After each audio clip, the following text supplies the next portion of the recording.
ndokwasai mose muzita raShe wedu mambo Jesu. Tarirai unia nemakore meso achamuona, naivo vakamubaya marudzi senyika achamuchema. Hongo, amen. Dingindira redu guru mukati mechidzidzo ichi kubatsirana kuti tingagadzirire sei kuuya kwaJesu Kristu kwavapedyo. So Mwari udenga dai vangatibatsira tingateera chidzidzo ichochi kusvika tachipedza. The Three Angels Message Productions by Evangelist Chikonde. Mufananidzo wengirozi natiri kubuda pascreen penyu zvaunoreva ndezvekuti pamazuva anowa nyaya yekuvakwa kweareka nekuuya kwemurove yakanga iri test yevanhu venguva iyoyo. Kuraswa nekuponeswa kwavo kwaenderana nekuti vaizotora meseji yaMwari sei yakanga yatumwa Noa nayo kuti vaparidzirwe. Saka isu pamazuva nekupedzisira Jesu asiyataura kuna Mateo 24:14 ivhangeri yeushe chaparidzirwa munyika dzose chive chapupu kumarudzi ose, ipapo guma uchasvika.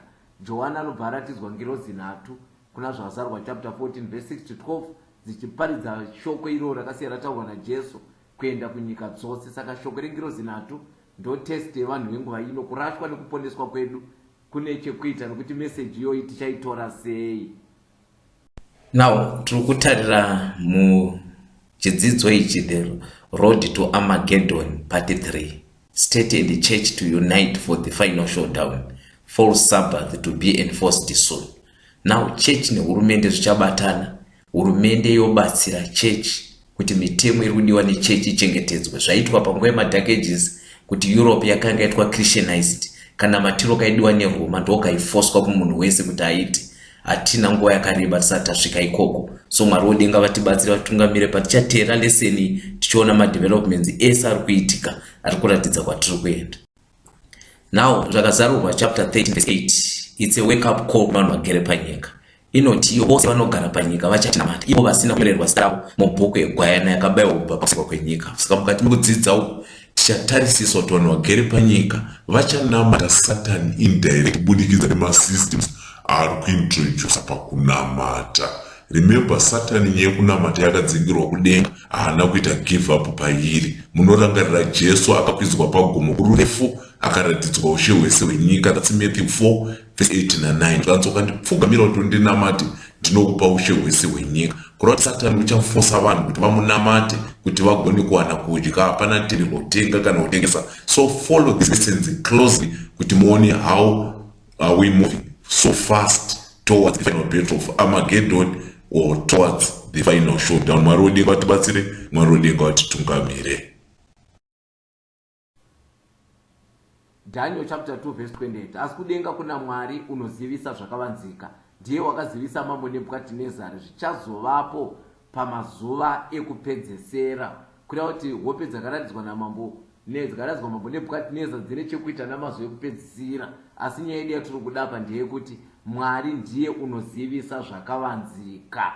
Zvakazarwa 17:7 ipapo mutumwa akati kwandiri, washamiswa neko, ndichakuudza zvakavanzika zvomukadzi nezvechikara chinomutakura chine misoro 8 nenyanga 10. Kureva kuti pane zvizhinji zvakavanzika zvemukadzi uyu kana kuti zvechikara zvatoda kuti titarisise mukudzidza kwanhasi.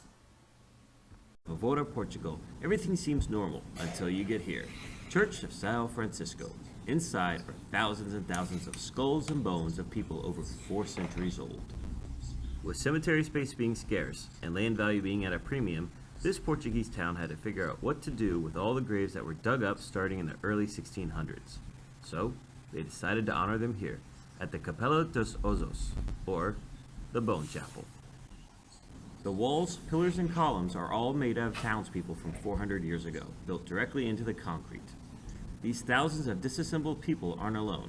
The church also houses 2 skeletons and the tomb of a bishop who died in 1808 during the invasion of Evora by French troops. Whether it's Uncle Jimmy or Aunt Sarah is unknown, but what is known, this attraction will be here for years to come.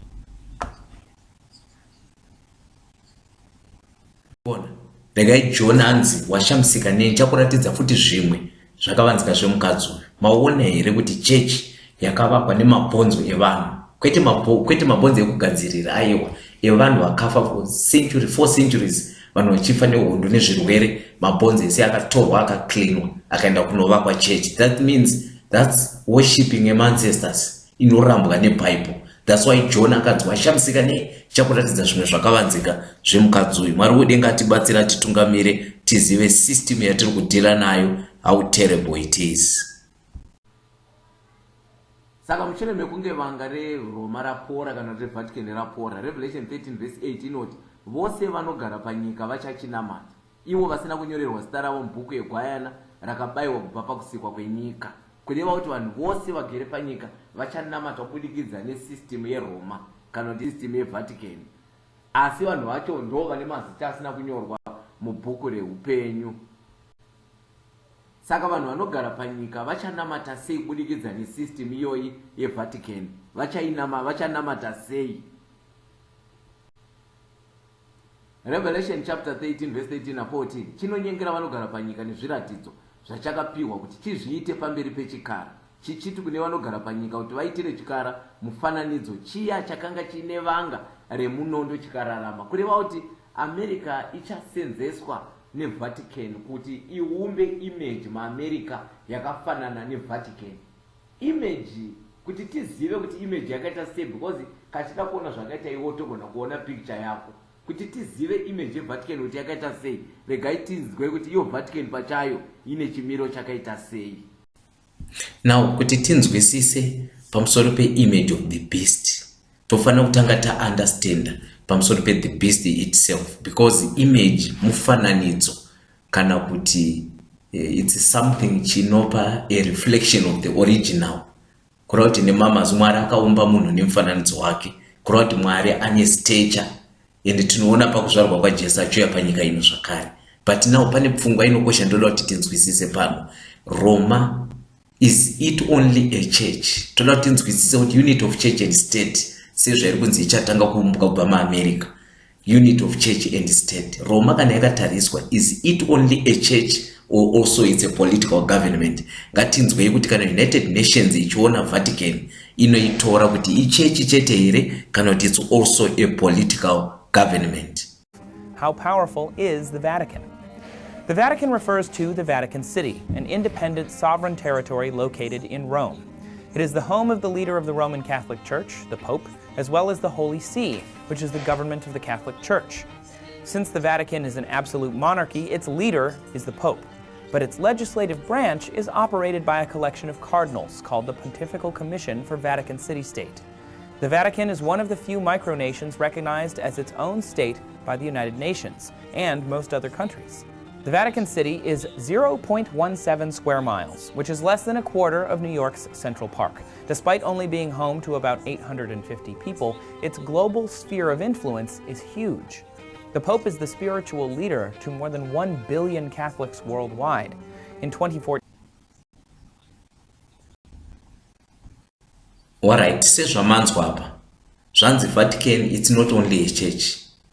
It's a nation inotorecognized by the United Nations. That's why in my embassy in more than 100 countries. And the government actually owns the Holy See. Kuroti Vatican kana yakatariswa, it's a political government at the same time it church. So kantaka tarisa Vatican kana the Roman Catholic system, it's a combination of church and state. Saka isusu da tinzwisise kuti maAmerica muzonzi maumbwa image of the beast kana kuti yakafanana newounded beast inova the Vatican. Chii chinenge chaitika kureva kuti politics nechurch zvinofana kubatana zvoshanda pamwe chete. Nakuti tisati tasvika ipapo, regai ndimbokuverengerai mashoko akanyorwa nemunyori more than 100 years ago. Munyori wandofarira zvikuru mubhuku rinonzi Great Controversy.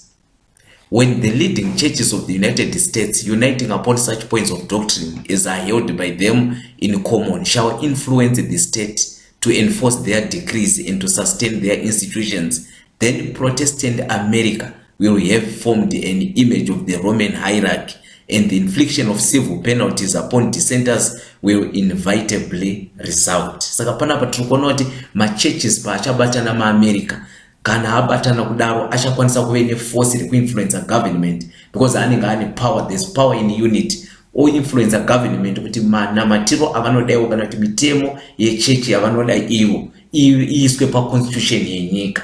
But vanenge vasingatarisi kuti kune vamwe vasingabvumirani nezvavanotenda. That means America inenge yachinja character from lamb-like to dragon-like, because paakushanda force iye Mwari akatipa liberty of conscience. So Marudi ngatibatsire, that's a great controversy, page 445 paragraph number 2. Alright. Saka alright, kana izvozvo zvaitika izvozvo moza kuti image yeVatican yave apo. Now the image to the beast represents that form of apostate Protestantism which will be developed when the Protestant churches shall seek the aid of civil power for the enforcement of their dogmas. Saka kura kuti image ichaonekwa machurches emuAmerica, maProtestant churches paachatanga kubatana, then vofurira government kuti enforce mitemo yavo yavanoda ivo kana dzidziso dzavanotenda ivo dziri contrary neteaching yeBible. Up here, Reverend. Pastor Jeffress, and is it true? I didn't know him, and I love him. Say a few words.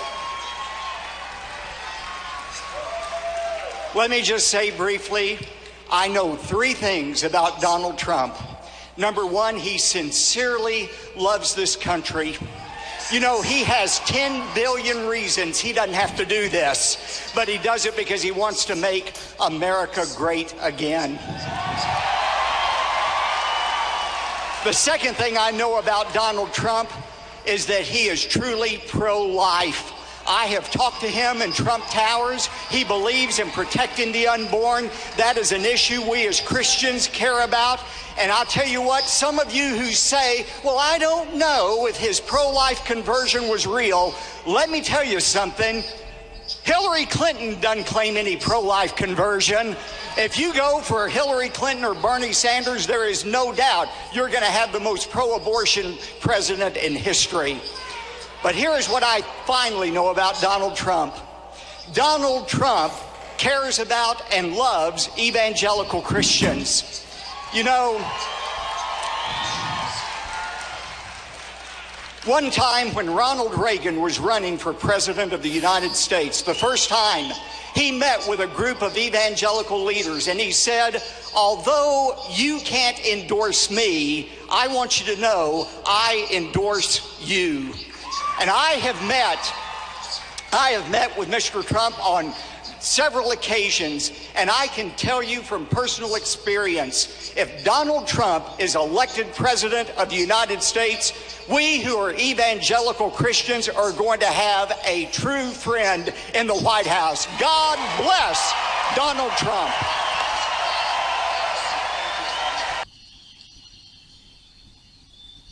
Now, murikona ma steps ari kutoreka here towards the unity of church and state. Azvina kutanga apa from 1976 direction iyo ndio yakatanga kutorwa naAmerica zvichiratidza mashift yemachanges yekuti haifaniri kuve America haina an official religion inonzi state religion, but muchaona kuti right now mapoliticians emuAmerica knowing kuti kuchechi ndokune power, ndokune vanhu vakawanda, vakuda kufadza machechi kuti vapote vachiwana mavhotsi. Saka church and state are moving towards unity. That means formation of image of the beast. We are just an inch away from the second coming. Well, President Trump today signing a declaration making Sunday a day of prayer for Harvey victims. My next guest was at the White House for the event. He led a group prayer with the president. Joining me now is Pastor Robert Jeffress, the pastor at First Baptist Church in Dallas, Texas. Pastor, did you have anything to do with the idea of making Sunday a day of prayer for Harvey victims? This was completely the president's idea, and it was such an honor for me, David, to stand next to him when he issued this proclamation, to be able to lead in prayer. And as I said in my prayer, I'm grateful we have a president who believes in the power of prayer. And even though he's the most powerful man in the world, he's not too proud to bow his head in the Oval Office and ask for God's divine help. I think that ought to encourage every American that we have a president like that. Well, we didn't seem to have a president like that the last one. George W. Bush certainly had a very strong faith and relied on it, used it, talked about it. President Trump, though, a lot of people wonder what brought him to this feeling of faith, to the belief in prayer. Do you know the answer to that? Well, I've known the president for 2 years, and I think people would be surprised just because of... Now mukada kucherechedza pana pari kubvunzwa kuti pakaita maHarvey victims kuAmerica pakanzi napresident Trump ngatite Sunday day of prayer yokuswera kunamatira vanhu ivavo, vanhu vachifasta, vanhu vachinamata kunamatira maHarvey victims kuAmerica vakanga varohwa nemafloods. Now day rakasarudzwa iSunday, hana kusarudza another day. Ndo pari kubvunzwa mukuru wemabaptist uyu ambeka achitaura futi speech pakampeni yaTrump zvikanzi mune anything chamakaita here kuti president aite nhasi zuva reSunday a day of prayer, zvikanzi completely idea yake. Can you imagine Trump ndiye ari kunzi ndiye ana idea iyoyi yekuti Sunday rive day of prayer? Alright, toda kuti mumboona maadvisors aTrump. Maadvisors aTrump aakatora ndevapi vanomaadvisa in whatever he do. Back to politics now. Donald Trump announcing the formation of a faith advisory board after meeting with evangelical leaders and conservative Christians yesterday.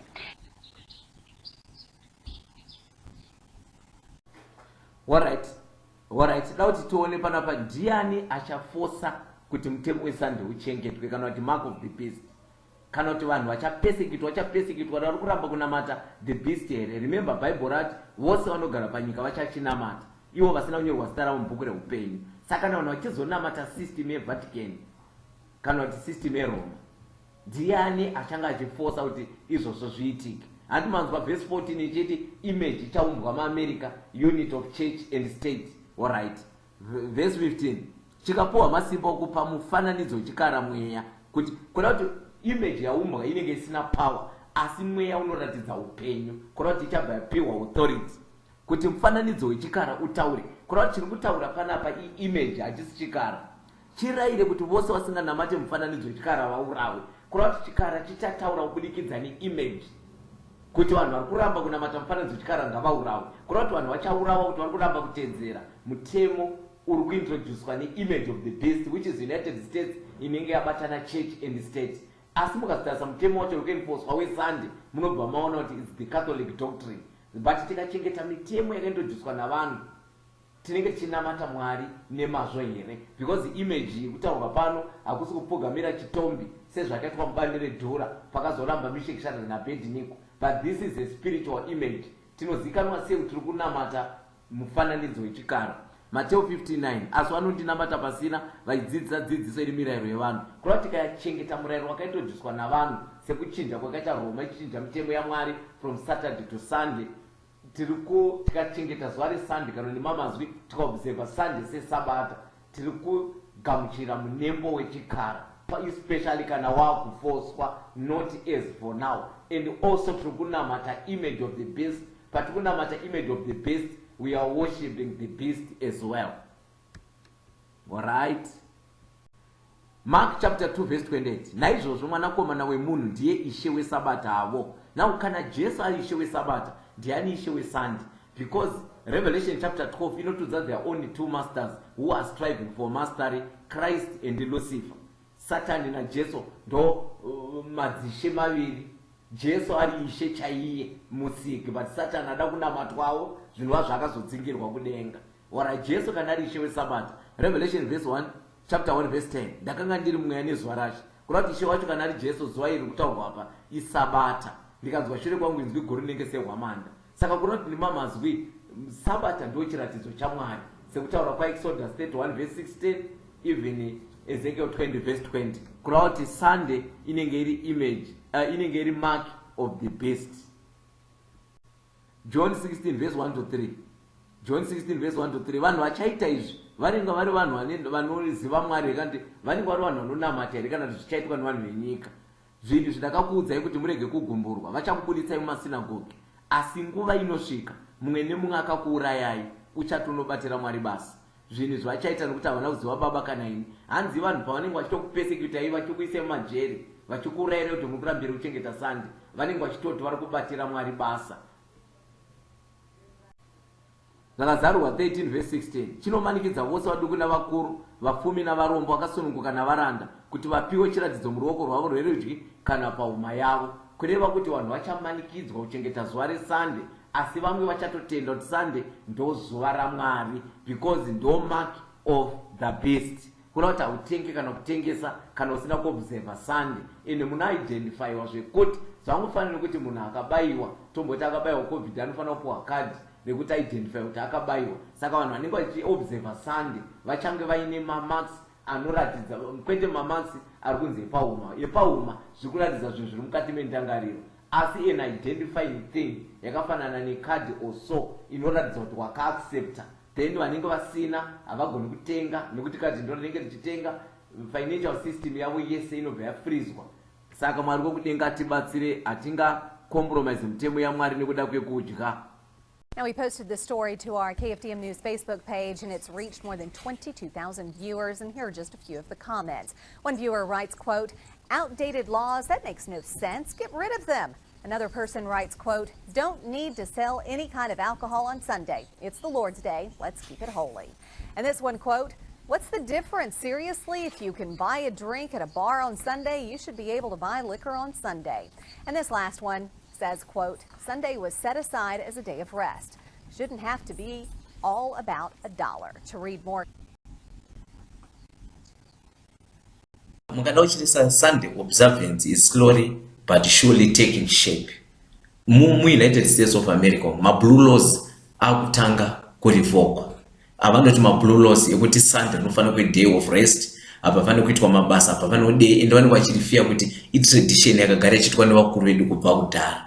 And right now mukadotasa ma churches ma America ari kubatana nehurumende and ari kuda kupusha day reSunday kuti rive an official day rekunamata. Alright, ma changes osaya anoratidza kuti we are not far off. Jesus is coming very soon. Regai tiendere mberi. Discussed today a public hearing on a challenge to the state's existing blue laws. Proposed legislation could repeal them and allow some existing businesses to operate on Sunday and take restrictions off of others. For example, current blue laws say alcohol cannot be sold from 6 a.m. to 9 a.m. on Sunday morning. Bingo or Beano games can't be played before 11 a.m. on Sundays. No harness racing before noon, and no blasting at quarries. Repealing blue laws would mean a huge change for car dealerships. For them, it would mean being open for business on Sunday. News 8's Megan Torgerson has more on that. Megan? Tracy, it is widely believed that blue laws were enacted to ensure Sunday remained a day of rest. Car dealers we spoke with say the vast majority of dealerships want the blue laws to stay in place. They say the extra day won't mean extra profit.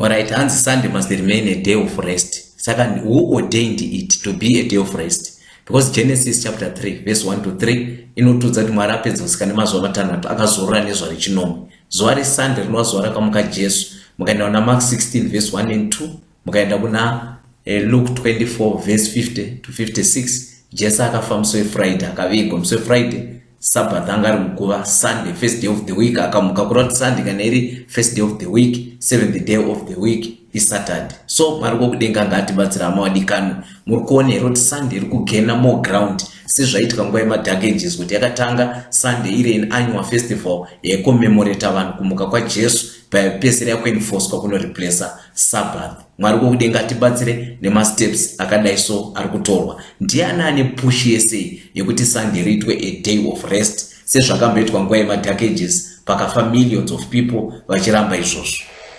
If you live in Italy and love shopping on the weekends, then that is about to stop very soon. The new Italian government will introduce a ban on Sunday shopping in large commercial centers by the end of this year. The reason?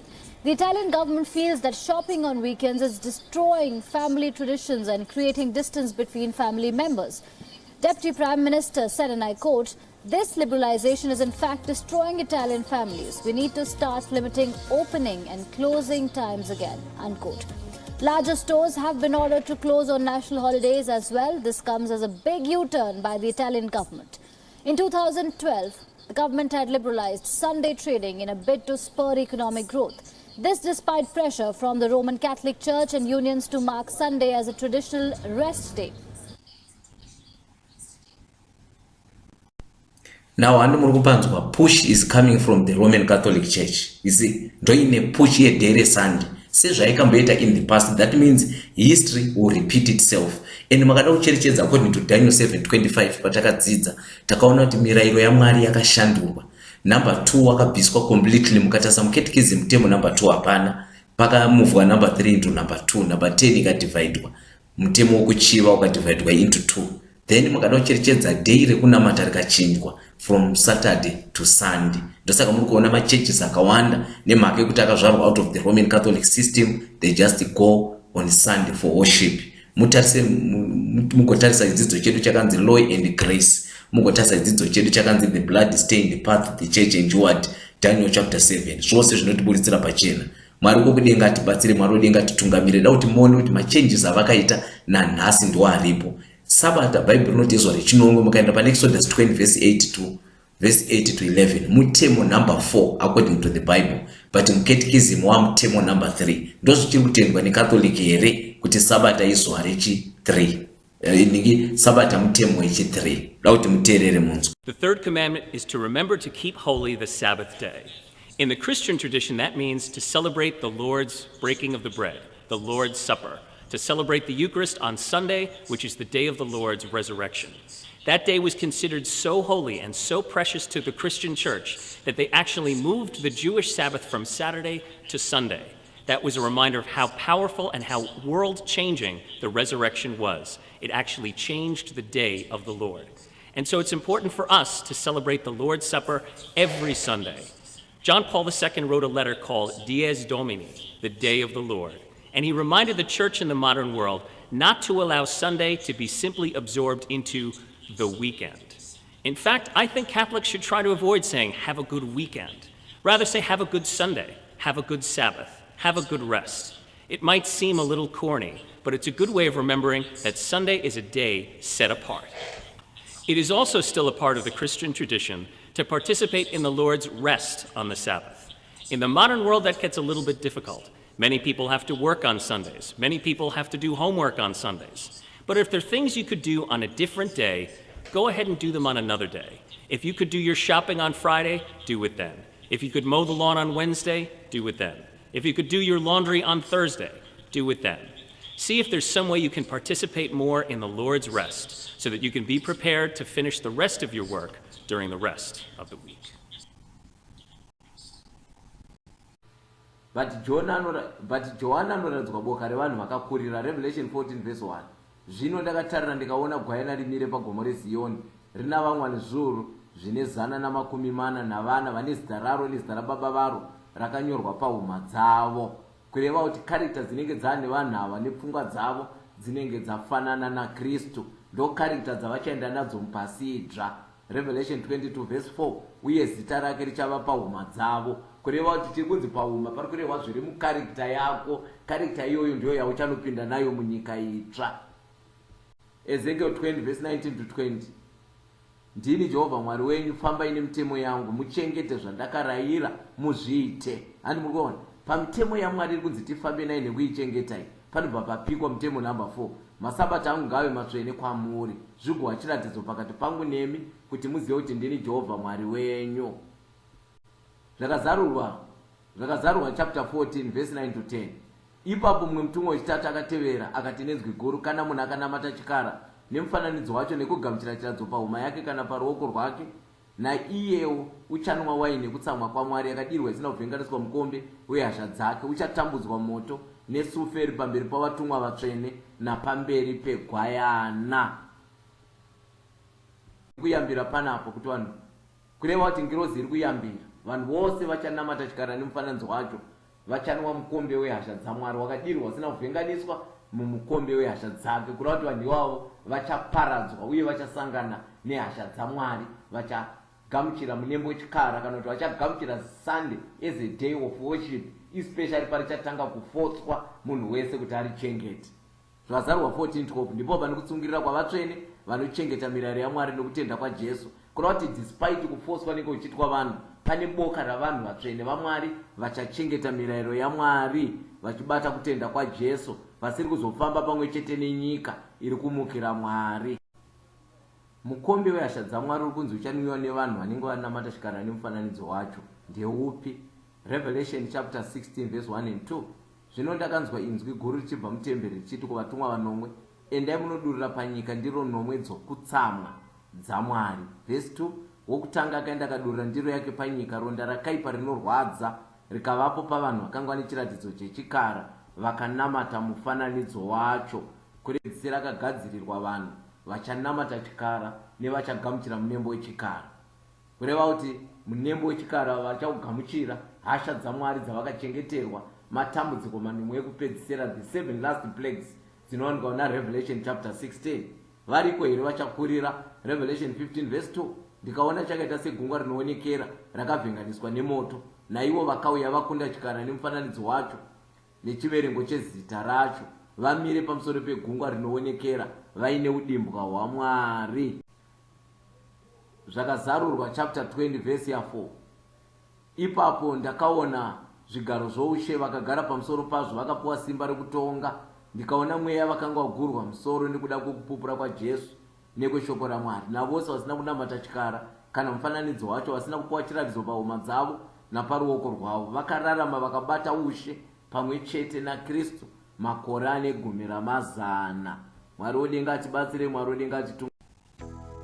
Hama wadikano, kuuya kwaJesu Kristu Ishe wedu kwava pedyo. Nguva hapachina, takurarama in the last remnant of time.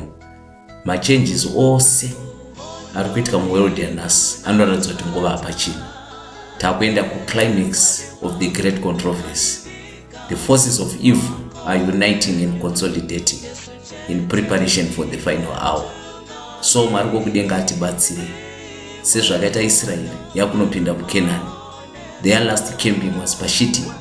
Vaitoona zuva kana rakunovira richivheneka makomo emuKenani nemiti yemuKenani, vachiona richiburitsa that golden color, vachiona nyika ichipikirwa. Asi vazhinji vavo havana kuyambuka river Jordan, vakaurayiwa neupombwe, vakaurayiwa neidolatry. Pashiti, let's avoid to repeat the same mistake yakaitwa nemaIsraelites. Ko zvino vanhu vazhinji vane ma-loose morals, upombwe hwanyanya, vanhu havachatya Mwari, nevana vaMwari chaivo havachaziva kuti miri yavo itemberi imwe yamutsvene. Mwari wokudenga dai angatibatsira tizvibate, titye kutadzira Mwari, especially this hour, because right now we are moving into Canaan.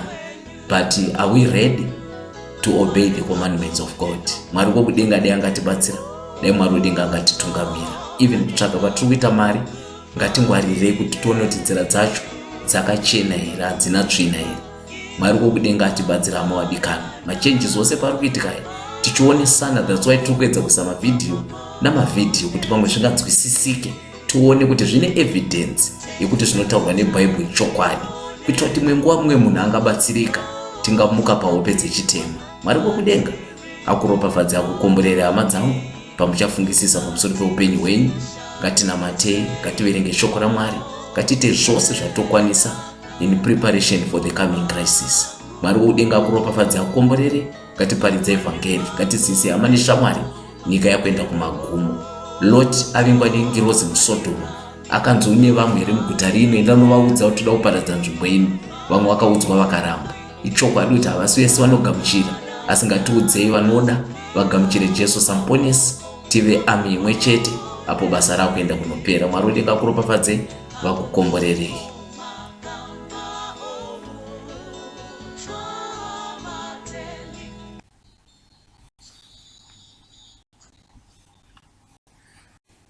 The Three Angels Message Productions by evangelist Chikonde. Macontact details angu ndowari kubuda pa screen apo. Ndowanika pa WhatsApp platform, ndowanika pa Facebook zvakare, and also ma DVDs are available kune vanga afarira. Mwari wokudenga kukomborerei, ndatenda nekuteerera kwenyu.